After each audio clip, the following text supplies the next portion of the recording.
তো আজকে জামাই ষষ্ঠী, কিছু অসুবিধার জন্য আমি আমার বাবার বাড়িতে যেতে পারিনি ষষ্ঠী করতে। তাই জন্য ভাবলাম বাড়িতেই আজকে ভালো মন্দ রান্না করে কিছু খাওয়া যাক। তো এখানে রান্না করেছি দেখো ভাত,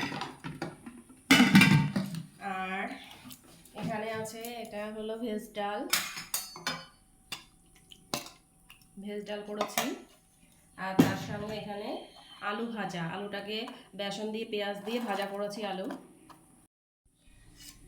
আর এখানে আছে পোস্ত পাবদা, এই যে পাবদা মাছ করেছি পোস্ত পাবদা। আর এখানে করেছি আজকে হলো কাতলা মাছের কালিয়া, কাতলা মাছের কালিয়া।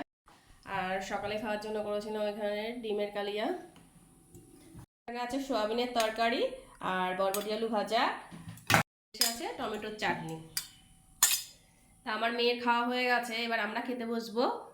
আর একটা জিনিসও আছে, আর এই যে সব শেষে আছে রসগোল্লা।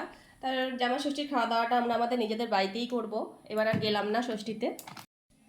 তা তোমরা ষষ্ঠীর দুপুরে কি খাচ্ছ কমেন্ট করে জানিও।